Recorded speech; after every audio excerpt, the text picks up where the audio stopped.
Hi everyone, welcome to the Highlights from Ukraine podcast, your daily audio summary of the latest news reported in the Ukrainian media. My name is Artem, and here is the news. 657 days left the Russian invasion of Ukraine.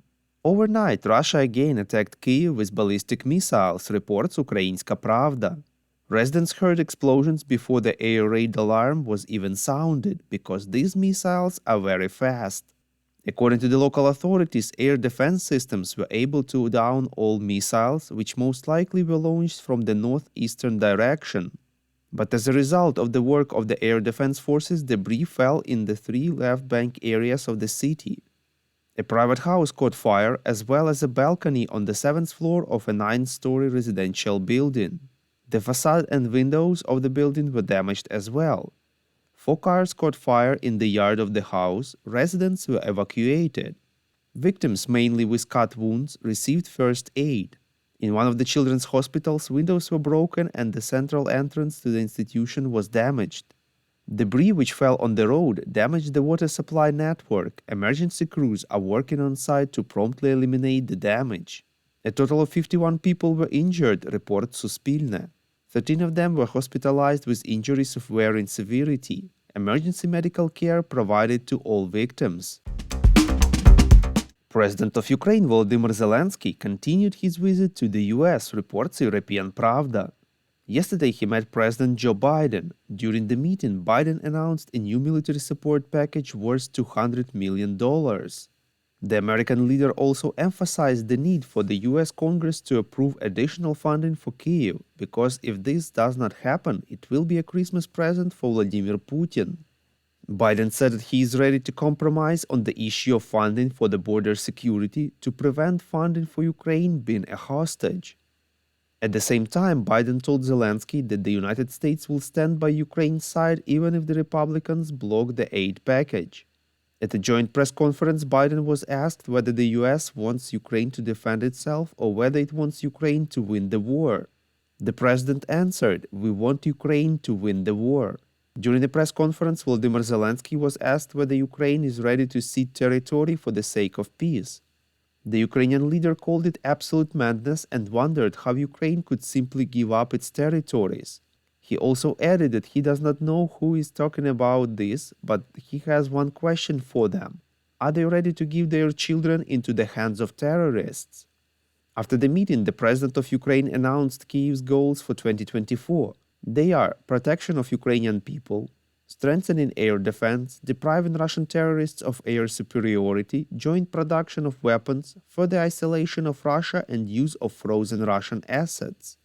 He thanked the US president and all Americans who value freedom as much as we do in Ukraine.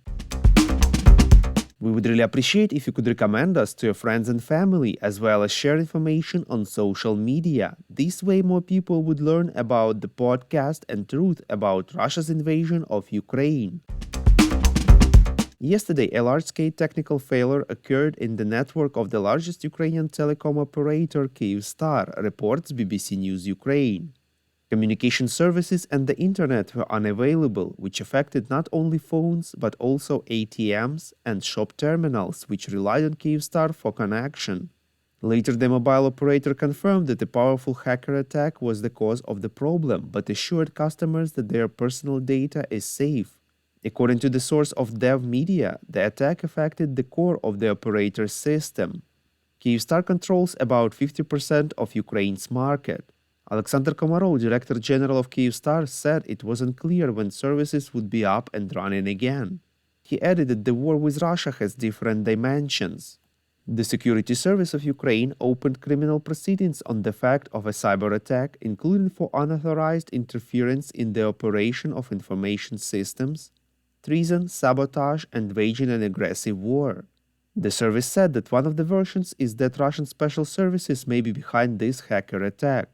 Cyber specialists of the Security Service of Ukraine are working at the scene, providing assistance to Kyivstar employees and coordinating the efforts of all state institutions to restore the network as soon as possible. The Minister of Internal Affairs, Igor Klimenko, said that Kyivstar clients who are out of range can ask law enforcement for help.